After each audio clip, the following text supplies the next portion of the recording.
3 de mayo de 2008, Hospital General de Monterrey, Nuevo León, México. El olor a desinfectante impregnaba el aire del pasillo del quinto piso, mezclándose con el persistente zumbido de los fluorescentes que parpadeaban ocasionalmente, como si quisieran advertir de algo que nadie podía interpretar. María López, enfermera de 27 años, ajustó su cofia blanca mientras revisaba el carrito de medicamentos. Eran las 23:40 y el turno nocturno apenas comenzaba en el ala de oncología pediátrica. ¿Puedes quedarte 20 minutos más? Claudia no ha llegado y tengo que revisar al niño de la 507. Le había pedido Elena, la supervisora, con ese tono que no admitía negativas. María asintió, aunque sus ojos revelaban el cansancio acumulado tras 12 horas de trabajo. Su pequeño apartamento en la colonia Independencia la esperaba, con las luces apagadas y el silencio que se había vuelto su única compañía desde que su madre falleciera 6 meses atrás. La tormenta que azotaba Monterrey aquella noche de mayo convertía las ventanas del hospital en lienzos donde la lluvia dibujaba patrones caóticos. El pronóstico había advertido sobre inundaciones en las zonas bajas de la ciudad, pero nadie esperaba que el temporal fuera tan violento. Dentro del edificio de paredes descoloridas y pasillos laberínticos, construido en los años 70, la sensación de aislamiento era aún mayor. María, cuando termines con los medicamentos, ¿podrías llevar estas muestras al laboratorio del sótano?, dijo el doctor Ramírez, entregándole un pequeño contenedor sellado. Son urgentes para el tratamiento de Martín. Martín Fuentes, un niño de 8 años con leucemia, era uno de los pacientes favoritos de María. Llevaba 3 meses internado, y ella había desarrollado un vínculo especial con él, quizás porque le recordaba al hijo que nunca tuvo. Le leía cuentos durante sus descansos y le había regalado un pequeño robot de juguete que ahora descansaba junto a su cama. «Por supuesto, doctor, bajaré en cuanto termine la ronda», respondió ella, guardando el contenedor en el bolsillo de su uniforme blanco. Las cámaras de seguridad del hospital captaron a María López por última vez a las 00:17 del 4 de mayo de 2008, ingresando al elevador de servicio con destino al sótano. Su rostro oval enmarcado por cabello negro recogido bajo la cofia, su uniforme impoluto y su característica cadena dorada con un dije de mariposa, regalo de su difunta madre, brillaba bajo la luz del elevador. Nadie la volvió a ver salir. A las 01:30, Elena notó que María no había regresado. Llamó a su teléfono celular, pero este sonaba en el casillero del personal donde lo había dejado para cargar. El sótano, con sus pasillos laberínticos que conectaban el laboratorio, la morgue, la lavandería y los almacenes, fue revisado por el guardia de seguridad, quien no encontró nada fuera de lo normal. «Quizás se fue a casa sin avisar», sugirió uno de los camilleros, aunque todos sabían que eso era impropio de María, conocida por su profesionalismo y responsabilidad. Para cuando amaneció, el Hospital General de Monterrey se había convertido en el epicentro de una búsqueda frenética. El contenedor con las muestras fue encontrado sobre una mesa en el laboratorio, pero de María López no había rastro alguno. Su bolso, sus llaves y su identificación seguían en su casillero. Su automóvil, un Nissan Suru blanco de 2003, permanecía estacionado en el aparcamiento del personal, bajo la lluvia que aún no cesaba. La Policía Estatal de Nuevo León inició la investigación esa misma mañana. Entrevistaron a todo el personal del turno nocturno. Revisaron las grabaciones de seguridad y peinaron cada rincón del hospital. Las primeras 48 horas, cruciales en cualquier desaparición, se consumieron entre teorías contradictorias y pistas que conducían a callejones sin salida. «María es incapaz de abandonar a sus pacientes», insistía Lorena Gutiérrez, amiga y colega de María desde la escuela de enfermería. «Algo malo le pasó, estoy segura». La hipótesis inicial apuntaba a un posible secuestro. Monterrey, Aunque considerada una de las ciudades más prósperas de México, no era ajena a la violencia que azotaba al país. Sin embargo, no hubo llamadas exigiendo rescate, ni testigos que reportaran actividad sospechosa esa noche. Mientras tanto, en la habitación 507, Martín preguntaba constantemente por la enfermera de la sonrisa bonita, que le había prometido traerle un nuevo libro de aventuras. Nadie sabía qué responderle. La imagen de María López, con su uniforme blanco impecable y su sonrisa cálida, comenzó a aparecer en carteles por toda la ciudad. Su rostro se convirtió en un recordatorio constante de lo frágil que puede ser la existencia, de cómo una persona puede desvanecerse sin dejar rastro, como si nunca hubiera existido. El 7 de mayo, 3 días después de su desaparición, un equipo de buzos de la Protección Civil revisó el sistema de drenaje cercano al hospital, temiendo que María hubiera sido arrastrada por las inundaciones al salir. No encontraron nada. A los 10 días, la investigación cambió de rumbo cuando un testigo anónimo llamó a la línea de emergencias, afirmando haber visto a una mujer con uniforme de enfermera subiendo a un vehículo oscuro cerca del hospital la noche de la tormenta. La descripción coincidía con María, pero la falta de cámaras exteriores en esa área del estacionamiento impedía corroborar la información. Mientras la primavera daba paso al verano y luego al otoño, la búsqueda de María López se fue diluyendo gradualmente en la memoria colectiva de Monterrey. Su caso se unió a las estadísticas de personas desaparecidas en México, un país donde, según cifras oficiales, más de 40,000 personas se habían esfumado sin dejar rastro en aquella época. Para fin de año, el expediente de María López se había convertido en uno más de los muchos casos sin resolver que descansaban en los archivos de la Fiscalía Especializada en Personas Desaparecidas. Su fotografía en los carteles, desteñida por el sol y la lluvia, era apenas visible en los postes de luz y paradas de autobús donde alguna vez estuvo. Pero en el 5.º piso del Hospital General de Monterrey, junto a la cama de Martín Fuentes, el pequeño robot de juguete seguía esperando el regreso de quien se lo había regalado, como un centinela silencioso de una ausencia que nadie podía explicar. El caso de María López pronto se convirtió en un tema recurrente en los noticieros locales de Monterrey. La enfermera desaparece sin dejar rastro en el Hospital General, anunciaban los titulares, mientras los presentadores relataban los escasos detalles conocidos sobre aquella noche del 3 de mayo. La imagen de María, extraída de su credencial del hospital, se proyectaba en miles de hogares regiomontanos durante la hora de la cena. Carmen López, la hermana mayor de María, abandonó su trabajo como maestra en Guadalajara para trasladarse a Monterrey y coordinar personalmente la búsqueda. Con 32 años y una determinación inquebrantable, se instaló en el pequeño apartamento que María había dejado atrás, convertido ahora en un improvisado centro de operaciones. Mi hermana no se esfumó como si nada, declaraba Carmen a cualquiera que quisiera escucharla, con la voz quebrada pero firme. Alguien sabe qué pasó esa noche, y no descansaré hasta encontrarla.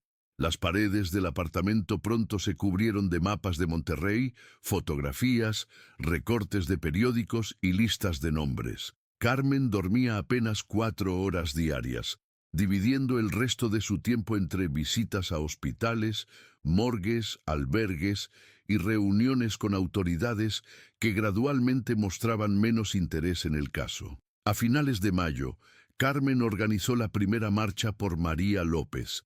Más de 200 personas, entre familiares, amigos, colegas del hospital y ciudadanos conmovidos por el caso, recorrieron el centro de Monterrey vistiendo camisetas blancas con la fotografía de María y sosteniendo velas encendidas que contrastaban con el cielo nocturno.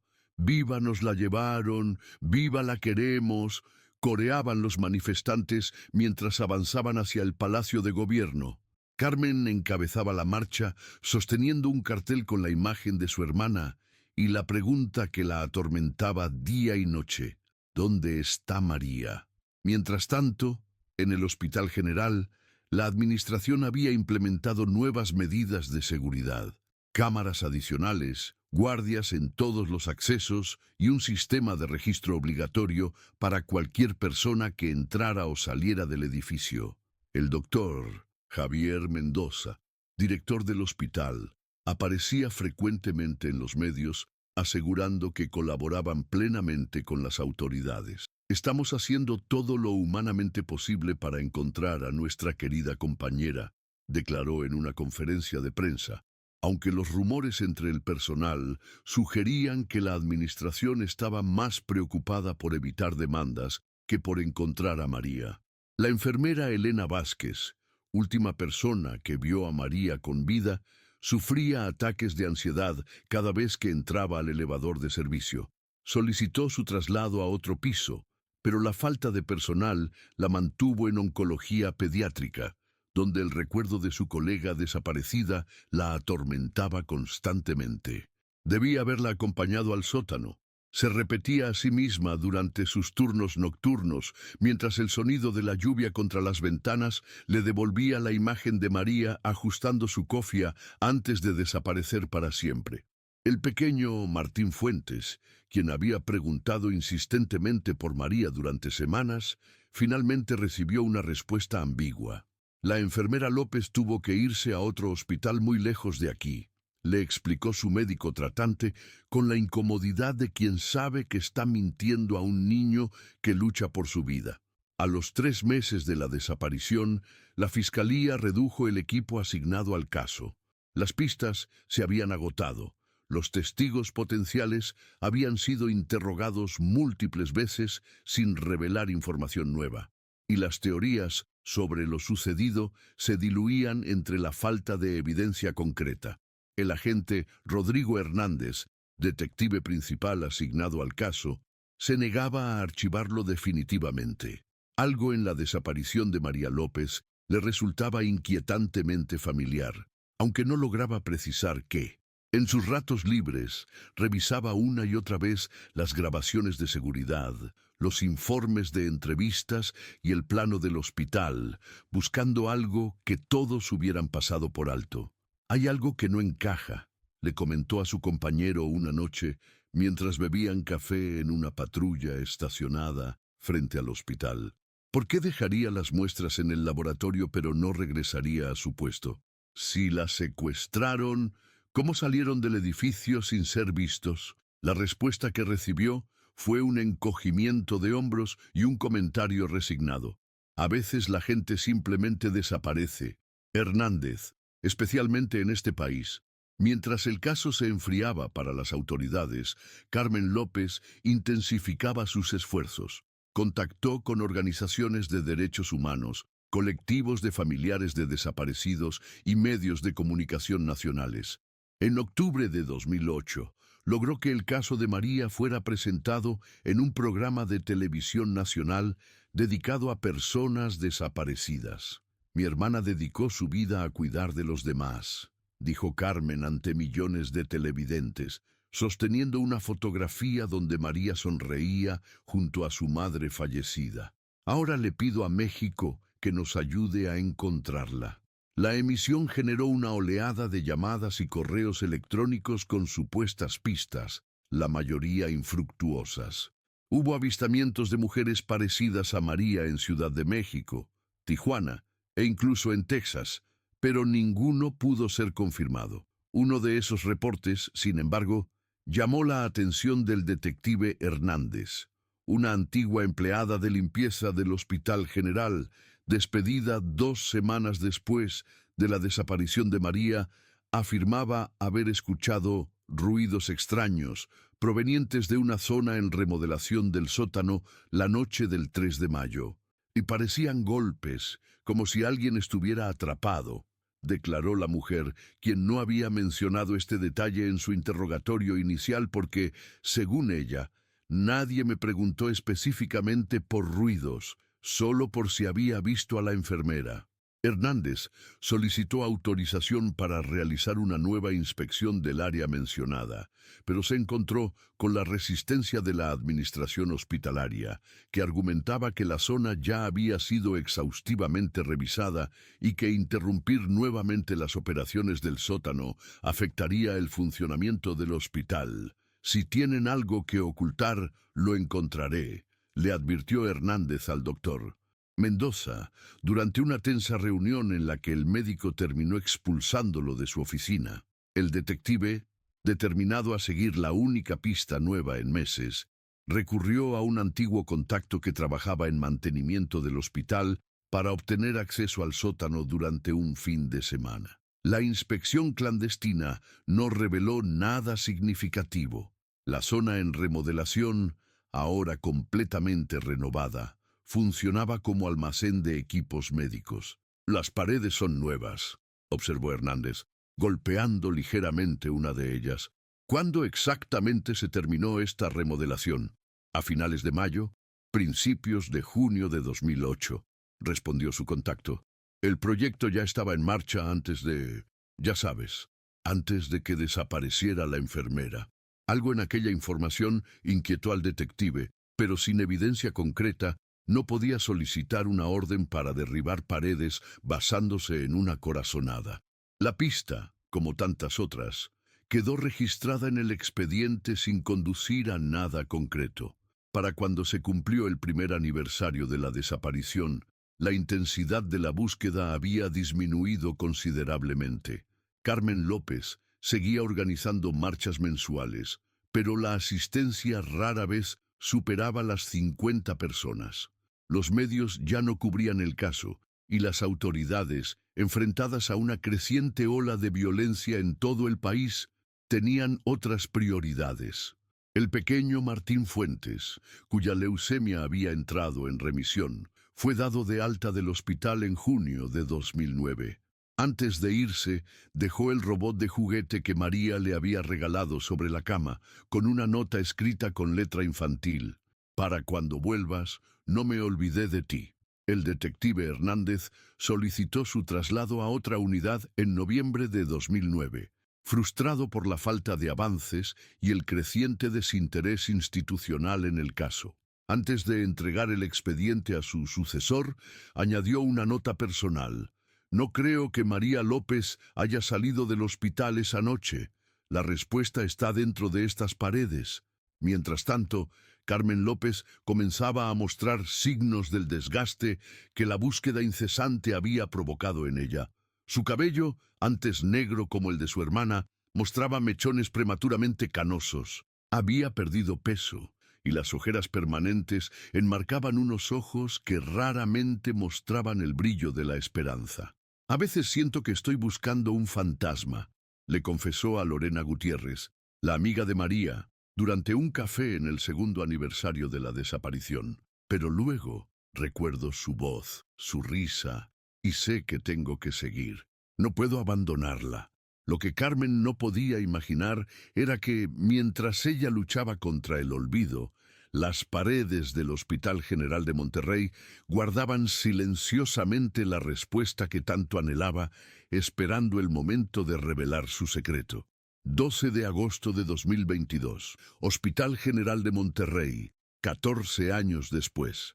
El antiguo Hospital General de Monterrey, con sus más de 50 años de existencia, se preparaba para una renovación integral. Tras años de gestiones administrativas y asignaciones presupuestarias, finalmente se había aprobado un proyecto de modernización que transformaría completamente el edificio, adaptándolo a los estándares médicos del siglo XXI. Rafael Soto, ingeniero civil de 42 años, recorría los pasillos del quinto piso con un grupo de técnicos, evaluando las estructuras que deberían ser reforzadas o completamente demolidas. El hospital seguiría funcionando durante las obras, que se realizarían por secciones para minimizar las interrupciones en los servicios médicos. Esta ala fue renovada en 2010, pero el núcleo estructural sigue siendo de los 70, explicaba Rafael mientras consultaba los planos originales del edificio. Necesitaremos reforzar las columnas principales antes de modificar cualquier muro de carga. El equipo había comenzado las inspecciones preliminares hacía una semana, realizando pruebas de resistencia, analizando instalaciones eléctricas y evaluando sistemas de ventilación. La mayor parte del trabajo era rutinario, aunque ocasionalmente encontraban sorpresas: cableado obsoleto, no documentado, tuberías modificadas sin autorización o pequeñas áreas remodeladas que no aparecían en los planos oficiales. Esa mañana, el foco de atención era el extremo norte del quinto piso, donde se ubicaba una zona de transición entre el área de oncología pediátrica y un pasillo que conducía a salidas de emergencia. Este sector incluía una pequeña sala de descanso para el personal, un armario de suministros y un cuarto de limpieza raramente utilizado. Según estos documentos, esta pared debería tener un grosor de 15 centímetros, pero las mediciones muestran casi 30. No, comentó Javier Méndez, uno de los técnicos, golpeando ligeramente un muro que separaba el pasillo principal del cuarto de limpieza. Suena hueco en algunas secciones. Rafael frunció el ceño y revisó nuevamente los planos. Efectivamente, había una discrepancia notable. Podría ser un error en los planos originales, o quizás hicieron modificaciones que no fueron documentadas. Vamos a echar un vistazo más de cerca. Utilizando un pequeño taladro con broca para concreto, Javier realizó una perforación exploratoria en la pared. La resistencia fue menor de lo esperado, y cuando retiró la broca, notó algo inusual. «Rafa, creo que hay una cavidad aquí», dijo, insertando un endoscopio flexible en el orificio. La pequeña cámara reveló un espacio de aproximadamente 15 centímetros entre dos muros paralelos. «Le parece que construyeron un muro falso frente al original», observó Rafael, cada vez más intrigado. «Esto no tiene sentido desde un punto de vista estructural. Ampliemos el orificio para ver mejor». Con un cincel y un martillo, Javier comenzó a agrandar cuidadosamente la abertura. Tras romper una sección de unos 20 centímetros cuadrados, introdujo una linterna en la cavidad. «Hay algo ahí dentro», anunció con voz tensa. Parece tela». Rafael se acercó rápidamente y miró por la abertura. Efectivamente, lo que parecía ser un trozo de tela blanca era visible en el estrecho espacio entre los muros. Con una pinza larga, intentó alcanzar el objeto. «No puedo agarrarlo bien», murmuró, concentrado en la tarea. «Necesitamos hacer una abertura más grande». Después de 15 minutos de trabajo cuidadoso, lograron crear un hueco lo suficientemente grande como para extraer lo que había quedado atrapado entre las paredes. Cuando finalmente Rafael sacó el objeto, un silencio sepulcral cayó sobre el grupo. En sus manos sostenía lo que claramente era parte de un uniforme de enfermera, una cofia blanca, arrugada y amarillenta por el tiempo, pero aún reconocible. Junto a ella, enredada como si hubieran sido deliberadamente ocultados juntos, una cadena dorada con un dije de mariposa. «Dios mío», susurró Javier, dando un paso atrás instintivamente. «Eso es, llama a seguridad», ordenó Rafael con voz firme pero tensa. «Y ve que nadie toque nada más». En menos de una hora, el quinto piso del Hospital General de Monterrey se había convertido en una escena de investigación. Agentes de la Fiscalía especializada en personas desaparecidas acordonaron el área mientras técnicos forenses examinaban meticulosamente la pared y su contenido. El detective Miguel Ángel Domínguez, un hombre de 50 años con 2 décadas de experiencia en casos de desapariciones, dirigía las operaciones. Cuando le mostraron la cofia y el dije de mariposa, su expresión se ensombreció. «Necesito ver el expediente de María López», solicitó de inmediato, «y localicen a su familia lo antes posible». Los técnicos continuaron ampliando la abertura en la pared, ahora con extremo cuidado para preservar cualquier evidencia. Lo que descubrieron confirmó las peores sospechas. Oculto en aquel espacio estrecho entre dos muros se encontraba un uniforme completo de enfermera, desgarrado en algunas partes, pero inequívocamente identificable como el que María López vestía la noche de su desaparición. La cadena con el dije de mariposa coincide con la descripción de las pertenencias personales de López, confirmó uno de los agentes, consultando el antiguo expediente del caso. Era un regalo de su madre fallecida, lo llevaba siempre consigo. A medida que la noticia se propagaba por el hospital, el personal más antiguo comenzó a congregarse cerca del área acordonada. Algunos lloraban en silencio, otros se abrazaban buscando consuelo. La mayoría eran demasiado jóvenes para haber conocido a María personalmente, pero todos conocían su historia, convertida ya en parte de la mitología del hospital. Entre los curiosos se encontraba Elena Vázquez, ahora supervisora general de enfermería, quien había sido la última en ver a María con vida aquella noche tormentosa de mayo de 2008. Al reconocer el dije de mariposa que los forenses fotografiaban meticulosamente, se desvaneció y tuvo que ser atendida por sus propios compañeros. Siempre estuvo aquí, repetía entre sollozos cuando recuperó la conciencia. Todos estos años estuvo aquí mismo. Mientras tanto, el detective Domínguez había ordenado una revisión exhaustiva de los registros de construcción y remodelación del hospital entre mayo y junio de 2008. Rápidamente surgió un dato revelador. La remodelación del área donde se encontró el uniforme no estaba programada originalmente, sino que había sido autorizada de emergencia el 5 de mayo de 2008, apenas un día después de la desaparición de María. ¿Quién autorizó esta obra?, preguntó Domínguez, estudiando los documentos con atención.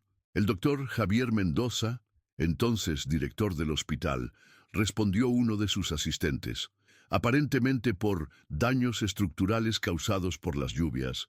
¿Y quién ejecutó la obra? Una empresa llamada Construcciones Ávila. Era su primer y único trabajo para el hospital. Domínguez asintió lentamente, mientras las piezas comenzaban a encajar. Localicen al doctor Mendoza y a los dueños de esa constructora. Inmediatamente, para el anochecer, la noticia del hallazgo había alcanzado los medios de comunicación. Reporteros se congregaban frente al hospital, transmitiendo en vivo, mientras la policía continuaba su trabajo en el interior. Los canales nacionales interrumpían su programación regular para informar sobre el macabro descubrimiento. Después de 14 años, un escalofriante hallazgo podría resolver uno de los casos de desaparición más enigmáticos de Monterrey, anunciaba una presentadora con expresión solemne. Del uniforme de María López, la enfermera que desapareció misteriosamente en 2008, ha sido encontrado oculto dentro de una pared del Hospital General. Carmen López, quien había regresado a Guadalajara años atrás, pero nunca había abandonado la búsqueda de su hermana, recibió la noticia a través de una llamada de la Fiscalía. A sus 46 años, el tiempo había dejado huellas en su rostro, pero la determinación en sus ojos seguía intacta. «Voy para allá», fue su única respuesta antes de colgar y comenzar a preparar apresuradamente una maleta. Mientras Carmen viajaba hacia Monterrey, los técnicos forenses continuaban su meticuloso trabajo en el hospital. Para las 22:00 horas, habían demolido completamente el muro falso, revelando toda la extensión del escondite.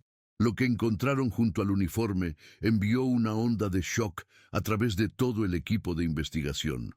Un pequeño cuaderno, protegido dentro de una bolsa de plástico sellada, con la inconfundible caligrafía de María López. «Es un diario», confirmó la especialista forense tras un examen preliminar. Las entradas finales están fechadas el 3 y 4 de mayo de 2008. El detective Domínguez, visiblemente afectado, dio instrucciones precisas. «Traten ese documento como evidencia prioritaria. Quiero saber exactamente qué escribió María López antes de desaparecer». Mientras el cuaderno era cuidadosamente documentado y preservado para su análisis, los técnicos realizaron otro descubrimiento perturbador: rasguños en la cara interior del muro original, como si alguien hubiera intentado desesperadamente arañar el concreto. Tomaremos muestras para análisis de ADN, indicó la forense jefe, señalando manchas oscurecidas que podrían ser sangre antigua. Si estas marcas fueron hechas por María López, no necesitó terminar la frase. Todos los presentes comprendieron la horrible implicación. María podría haber estado viva cuando fue sellada entre los muros, en la madrugada del 13 de agosto de 2022, mientras los primeros rayos de sol iluminaban la silueta urbana de Monterrey. El misterio de la desaparición de María López comenzaba finalmente a develarse. Después de 14 años de silencio, las paredes del Hospital General habían comenzado a hablar, revelando un secreto que alguien había intentado sepultar para siempre bajo capas de concreto y mentiras. Carmen López, observando desde la ventanilla del avión cómo las luces de Monterrey se hacían cada vez más grandes en la distancia, no podía imaginar aún la magnitud de la verdad que estaba a punto de descubrir. Una verdad que, como el uniforme de su hermana, había permanecido oculta pero no destruida, esperando pacientemente el momento de salir a la luz. Para cuando Carmen López llegó al Hospital General de Monterrey, el sol de la mañana bañaba la fachada del edificio con una luz dorada que contrastaba cruelmente con la oscuridad de los descubrimientos realizados durante la noche. Agentes policiales custodiaban cada entrada, mientras equipos forenses continuaban trabajando en el 5º piso. Soy Carmen López, hermana de María. Se identificó ante el oficial que controlaba el acceso principal, mostrando su identificación con manos temblorosas. Su voz, firme durante 14 años de búsqueda incansable, ahora apenas lograba mantenerse estable. El detective Domínguez la recibió personalmente, conduciéndola a una pequeña oficina administrativa adaptada como centro de operaciones temporal. Allí, con delicadeza profesional forjada en años de dar las peores noticias a familias desesperadas, le mostró fotografías del uniforme y el dije de mariposa. «Es suyo», confirmó Carmen inmediatamente, acariciando con la yema de los dedos la imagen del dije. «Nuestra madre se lo regaló cuando se graduó como enfermera. Nunca se lo quitaba. Señora López, hemos encontrado algo más», añadió Domínguez, dudando momentáneamente antes de continuar. «Un cuaderno que parece ser un diario personal de su hermana. Nuestros especialistas están examinándolo en este momento para asegurarse de que podemos manipularlo sin dañar posibles evidencias». Carmen asintió lentamente, procesando la información. «Quiero verlo en cuanto sea posible».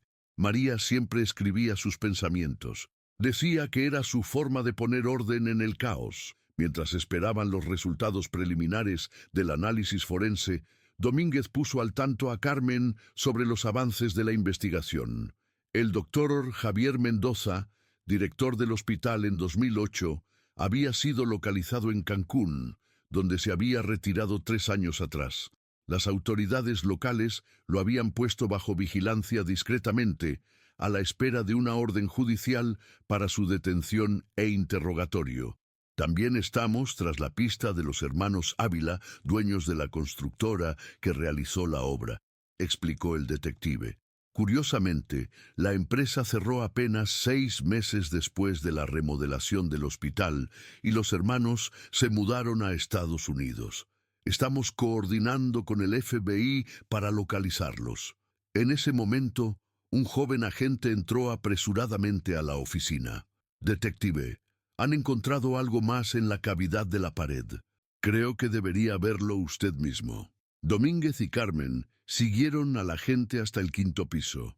La zona de la pared demolida ahora estaba completamente expuesta, revelando un espacio de aproximadamente 60 centímetros de profundidad por 2 metros de ancho. En el suelo, cuidadosamente dispuestos, se veían los objetos recuperados: el uniforme, el dije, el cuaderno y, ahora, algo nuevo: un teléfono celular antiguo, un Nokia modelo 2008, cubierto de polvo y con la batería completamente agotada. «Era su teléfono», murmuró Carmen, reconociéndolo instantáneamente. Todos pensamos que lo había dejado en su casillero para cargar, pero nunca lo encontraron durante la búsqueda inicial. La forense jefe, una mujer de mediana edad con expresión grave, se acercó a ellos. Hemos completado una revisión preliminar del cuaderno. La última entrada está fechada a las 00:45 del 4 de mayo de 2008. Está escrita con una caligrafía irregular, como si hubiera sido redactada con prisa o en condiciones de poca luz. ¿Qué dice?, preguntó Carmen, con el corazón latiendo violentamente contra su pecho. La forense consultó sus notas. Es breve y parece interrumpida. Dice: he visto algo que no debería. El doctor M y el paciente de la 512. No es tratamiento, es experimentación. Me han descubierto. Dios mío, están bien. Y ahí termina abruptamente. Un silencio pesado cayó sobre los presentes. Domínguez fue el primero en romperlo. ¿Quién ocupaba la habitación 512 en mayo de 2008?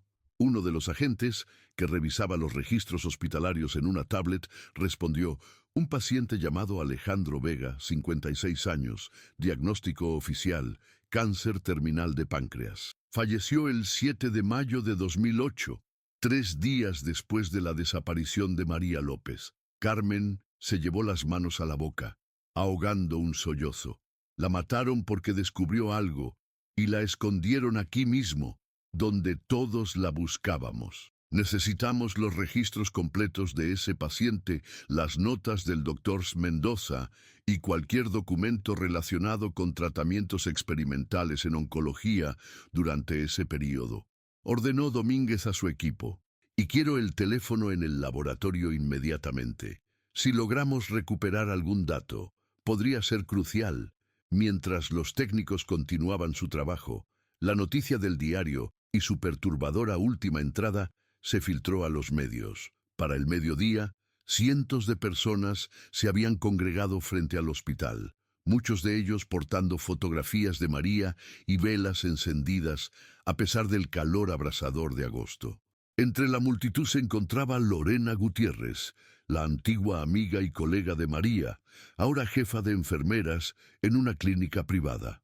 Cuando vio a Carmen saliendo brevemente del hospital, corrió hacia ella y ambas se fundieron en un abrazo desesperado. Siempre supe que no se había ido voluntariamente, sollozó Lorena.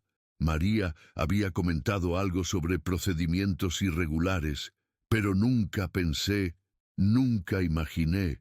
Carmen se separó ligeramente, mirándola con intensidad.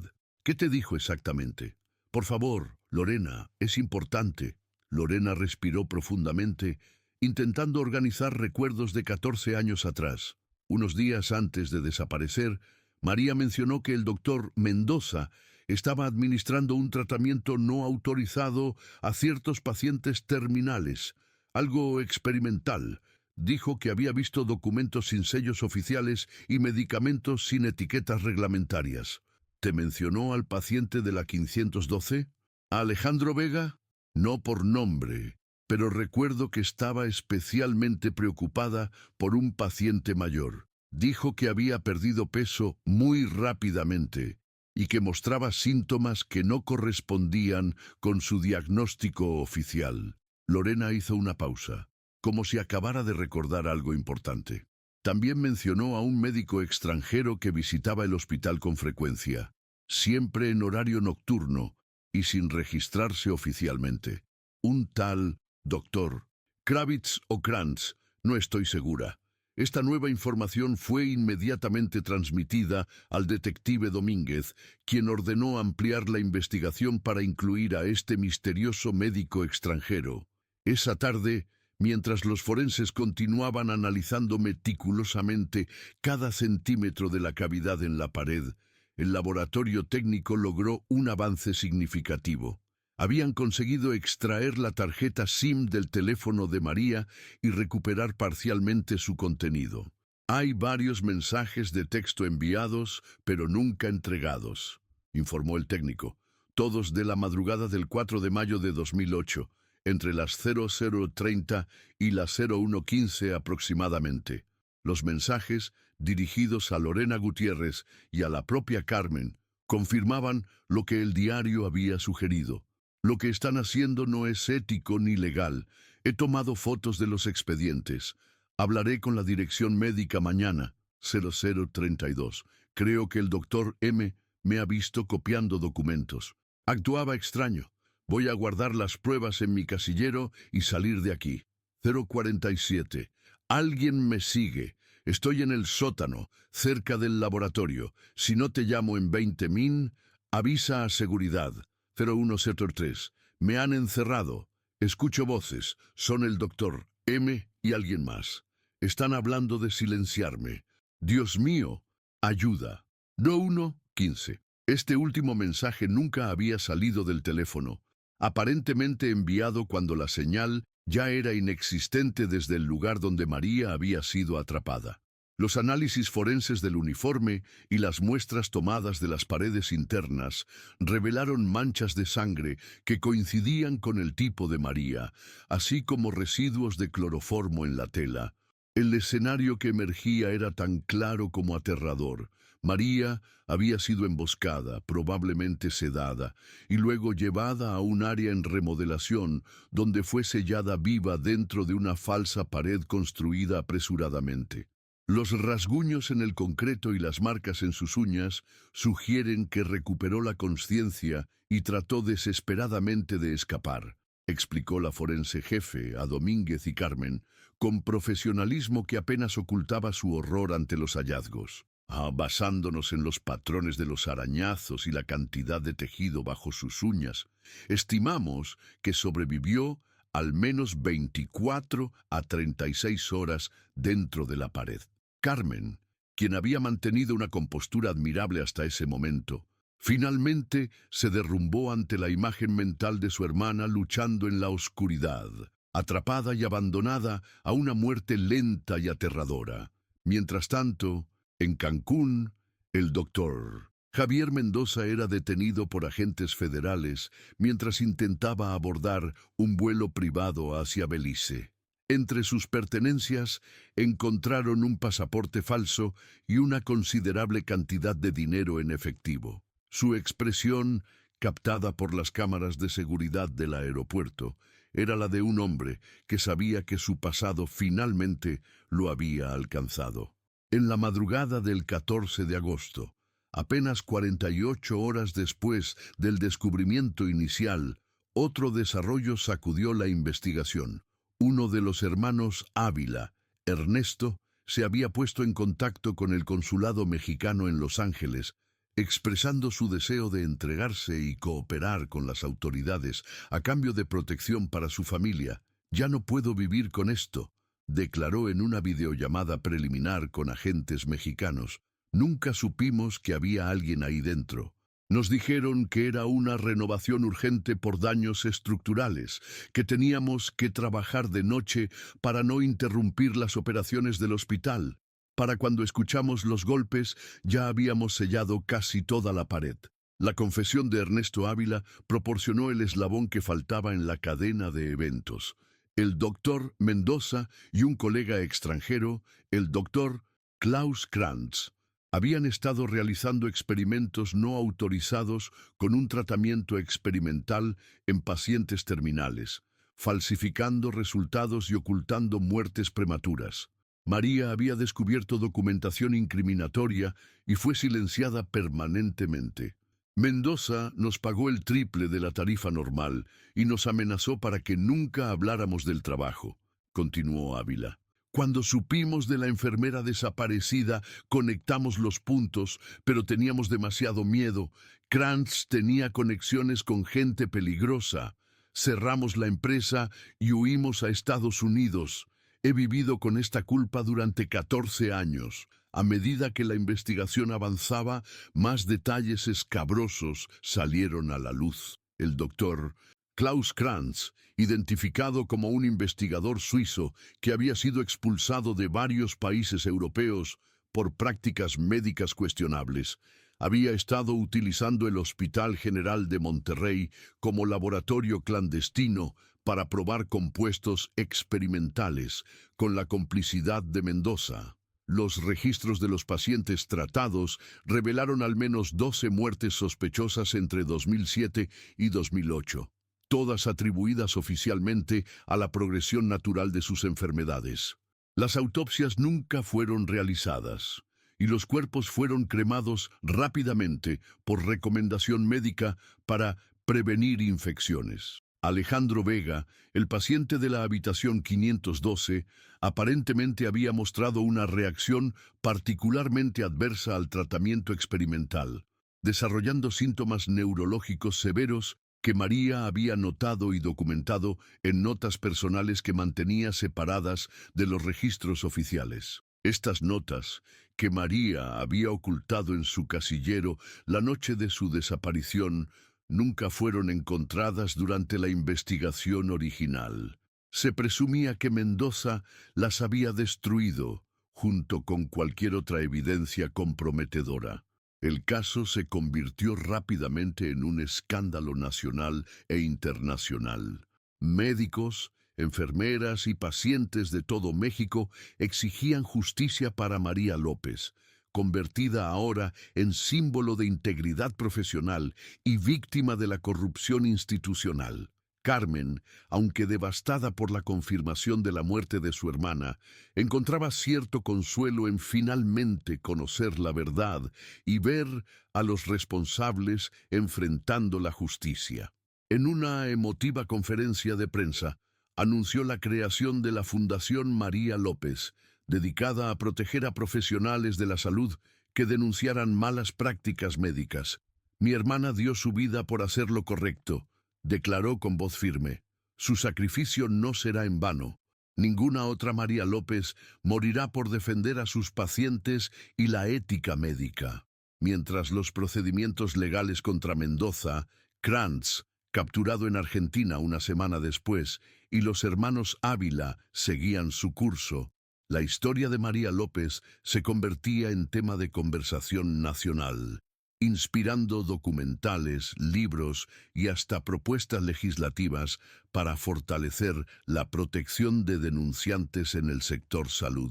El Hospital General de Monterrey, profundamente manchado por el escándalo, anunció una reestructuración completa de su administración y la creación de un memorial permanente dedicado a María en el vestíbulo principal. El quinto piso, donde el crimen había ocurrido, sería completamente renovado y rebautizado con su nombre, para Carmen López. Sin embargo, nada de esto traería de vuelta a su hermana.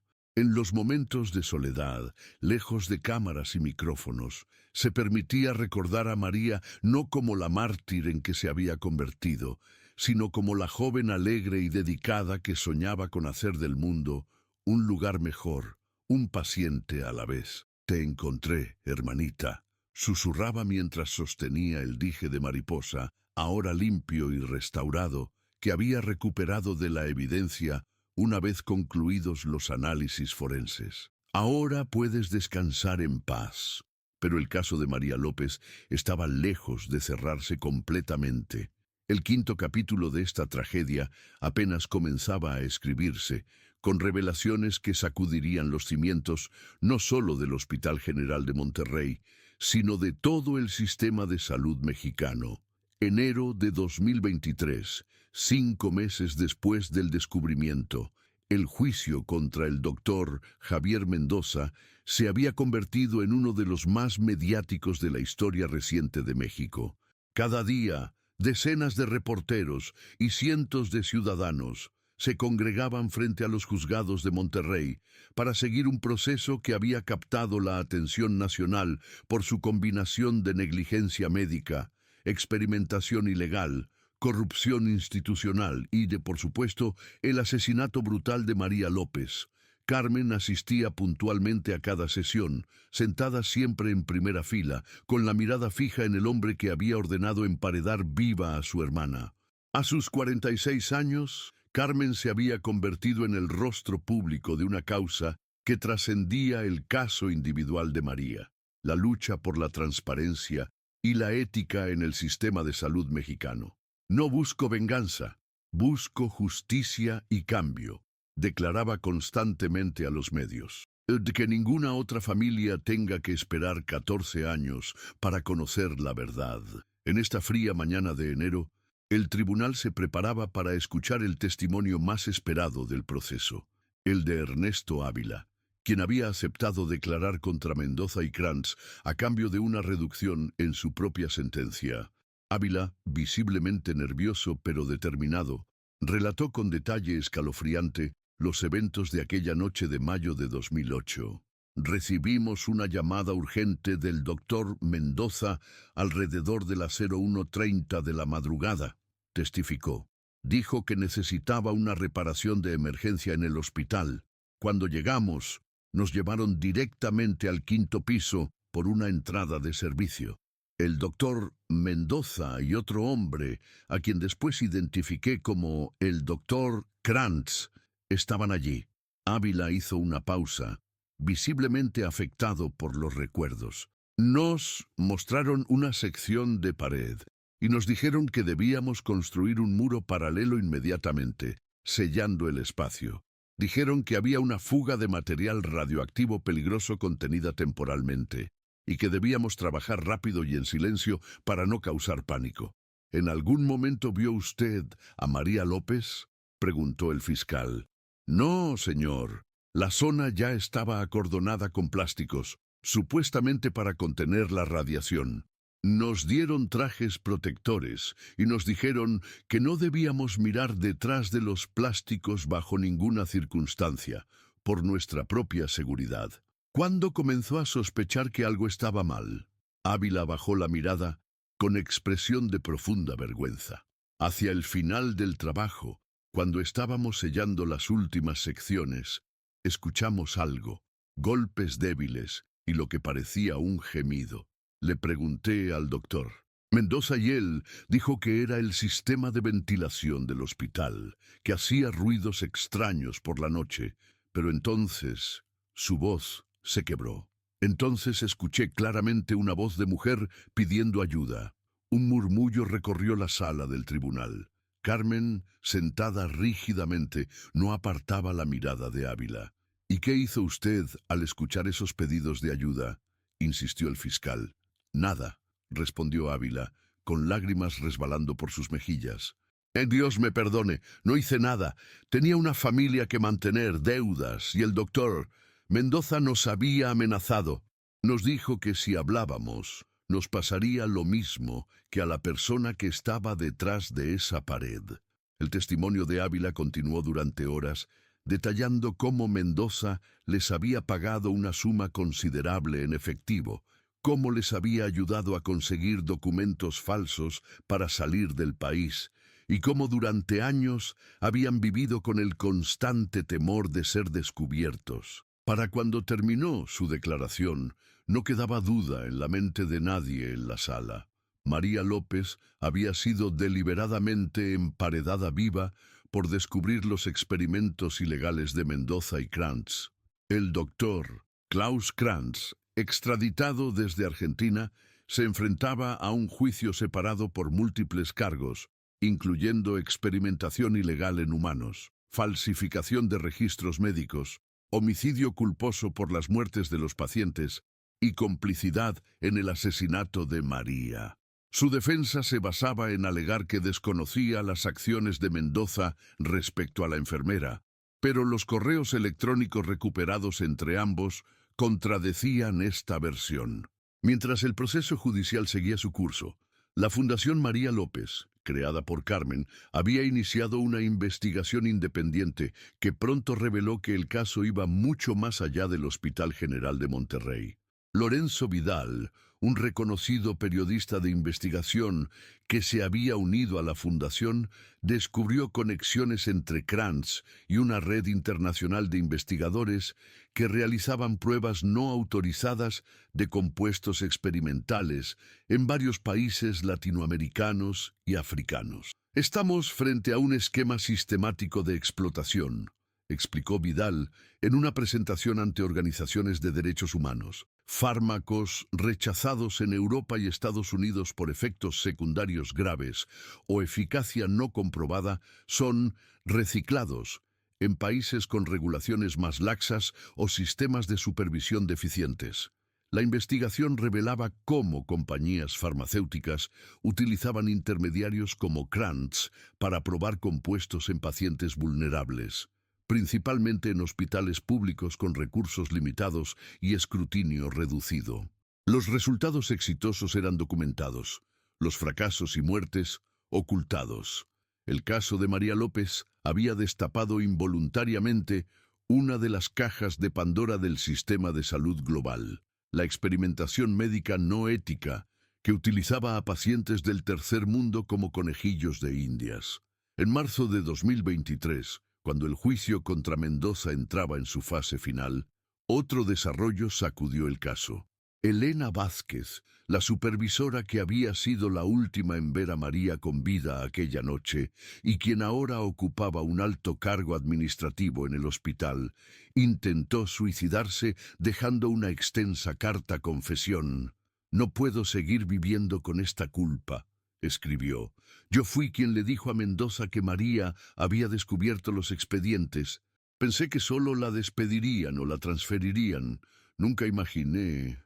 La carta continuaba detallando cómo ella misma había modificado los registros de seguridad para eliminar evidencia de que María había sido vista por última vez entrando al elevador y cómo había mentido repetidamente a los investigadores. Elena sobrevivió a su intento de suicidio y, desde su cama de hospital, confesó formalmente su participación, proporcionando detalles que hasta entonces faltaban en la reconstrucción del crimen. «María me había confiado sus sospechas semanas antes», declaró entre sollozos, «pero yo estaba involucrada también. Mendoza me pagaba para modificar registros y programar ciertos pacientes con Krantz. Cuando María me dijo que tenía pruebas y que hablaría con las autoridades sanitarias, entré en pánico». Esta confesión amplió el alcance del caso, implicando a más personal del hospital y revelando un entramado de complicidad que se extendía a través de múltiples niveles de la institución. Antiguos administradores, médicos y hasta miembros de la junta directiva fueron investigados por encubrimiento o participación activa en los experimentos ilegales. Para Carmen, cada nueva revelación era como revivir el trauma, pero también reafirmaba su compromiso con la causa que había adoptado en nombre de su hermana. María no murió solo por descubrir experimentos ilegales, reflexionaba durante una entrevista. Murió porque representaba una amenaza para todo un sistema que valora más el beneficio y el poder que la vida humana. Su muerte destapó algo mucho más grande que ella o que nosotros. En abril de 2023, el doctor Javier Mendoza fue declarado culpable de homicidio calificado, asociación delictuosa, práctica médica ilegal, falsificación de documentos y obstrucción de la justicia. La sentencia: 50 años de prisión sin posibilidad de libertad condicional. Al escuchar el veredicto, Carmen cerró los ojos brevemente, pero no derramó una sola lágrima. La justicia que había buscado durante 14 años finalmente comenzaba a materializarse. El doctor Klaus Krantz recibió una sentencia similar poco después, mientras que los hermanos Ávila y Elena Vázquez recibieron condenas menores por su cooperación con la Fiscalía. Para mayo de 2023, coincidiendo con el 15º aniversario de la desaparición de María, la historia había inspirado cambios legislativos significativos. El Protocolo López, como fue bautizado, establecía nuevos mecanismos de protección para denunciantes en el sector salud y reforzaba los controles sobre ensayos clínicos y tratamientos experimentales. El impacto internacional del caso llevó a la Organización Mundial de la Salud a lanzar una iniciativa global contra la experimentación médica no ética en países en desarrollo, reconociendo explícitamente la contribución de María López en exponer estas prácticas.